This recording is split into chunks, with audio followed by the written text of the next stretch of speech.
Spiritual restoration. When we confront sin in the life of a fellow Christian, our primary goal should always be repentance and restoration. Here's Gene. To understand clearly what Paul says next, we really need to see the bigger picture. And what I'm going to share with you is that Paul actually wrote 4 letters to the Corinthians. And let me just share that with you by referring, first of all, to letter 1. While in Ephesus, Paul wrote an initial letter to the Corinthians, often called the lost letter, and addressed a serious moral issue in the church. For example, he referred to this lost letter. Here we have it. I wrote to you in a letter not to associate with sexually immoral people. And if you know anything about Corinth, it was horribly permeated with immorality. And so Paul is writing to the Corinthians a letter dealing with immorality, and he wrote this before he wrote 1 Corinthians. So there's letter 1. That's not 1 Corinthians. It's this lost letter. Letter 2. Paul next wrote 1 Corinthians and answered a number of questions they had asked him in a return letter. And here you have 1 Corinthians 7:1. Now, in response to the matters you wrote about. You see, they wrote him a letter as a result of the lost letter. And one of their questions related to sexuality, particularly immorality. And so Paul says, now in response to the matters you wrote about, it's good for a man not to use a woman for sex. In other words, he's dealing with prostitution and all the horrible things that existed in Corinth. Now that letter is 1 Corinthians. It's the second letter, but it's 1 Corinthians. And it's helpful to understand that when you proceed then to see the next letters. Letter 3. Paul then wrote the third letter to the Corinthians, often called the painful letter, which is also lost. And in 2 Corinthians, he addresses that. For I wrote to you with many tears out of an extremely troubled and anguished heart. And that's when he decided not to go back to Corinth, but to go on to Troas. This map here will help you to understand that. You notice he went to Corinth, said, I'll be back. He went back to Ephesus, but did not return, changed his mind, and wrote this painful letter, and then went on to Troas. Interestingly, most of your traditional maps on the third journey does not include this digression. It'll simply take Paul from Ephesus to Troas and then on into Macedonia. But it's very important to understand that in understanding 2 Corinthians. And then we have letter 4. Finally, Paul wrote 2 Corinthians, the letter we're looking at, after he had received a report from Titus. And so with this background, we can understand more clearly this principle, which I've called spiritual restoration. When we confront sin in the life of a fellow Christian, our primary goal should always be repentance and restoration. And here is where we have a clue as to what was in that painful letter that he wrote. Look at 2 Corinthians chapter 2, verses 5 through 8. If anyone has caused pain, he has caused pain not so much to me, but to some degree, not to exaggerate, to all of you. This punishment by the majority is sufficient for that person. As a result, you should instead forgive and comfort him.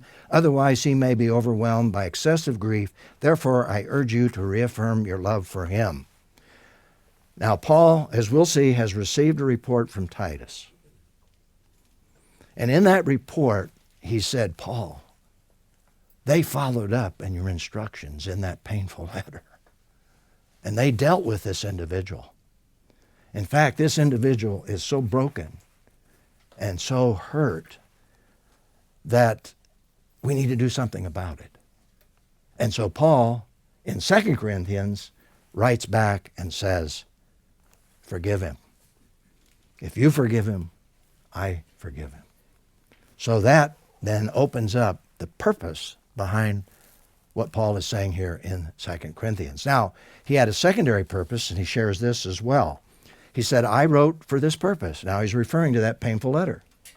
I wrote for this purpose to test your character, to see if you are obedient in everything. Anyone you forgive, I do too.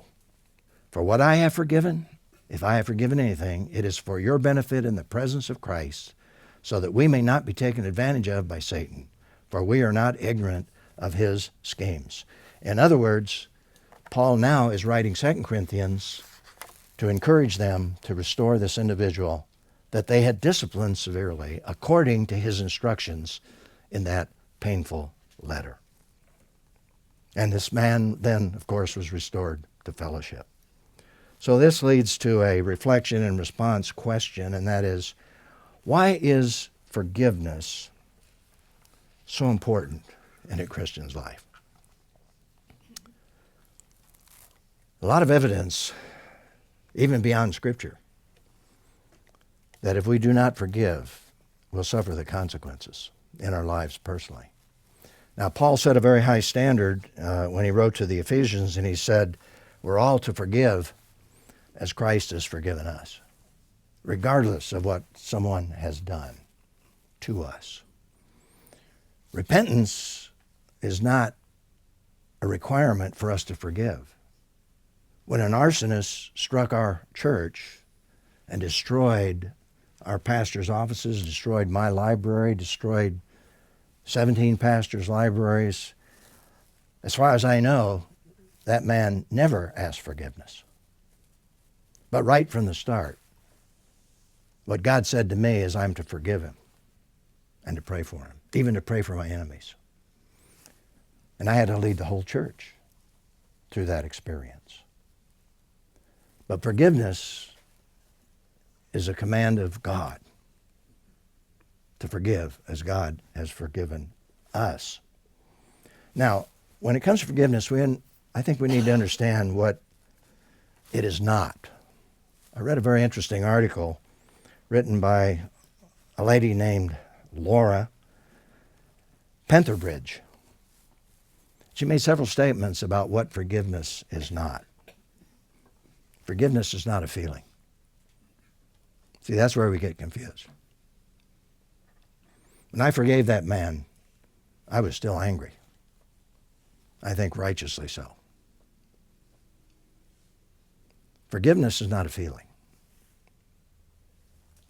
Forgiveness is not pretending you were not hurt.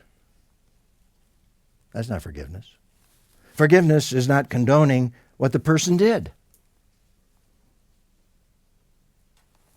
When I forgave that man, I didn't condone what he did. In fact, I prayed for justice. But we can pray for justice even though we forgive. Forgiveness is not trusting the offender. You forgive somebody doesn't mean you're going to turn around and trust them. Forgiveness is not relieving the person of responsibility. And certainly in the illustration I used, we prayed for justice. That's the right thing, even for that individual, would be to come to justice. Forgiveness is an act of the will, where we're not going to take vengeance. We're going to forgive. It's interesting, I saw a statement from Mayo Clinic, secular situation. Forgiveness and letting go of grudges can lead you down a path of healing. So even in the secular world, medical science has discovered that people who will not forgive deteriorate emotionally, mentally, with bitterness. But to forgive can lead to healing.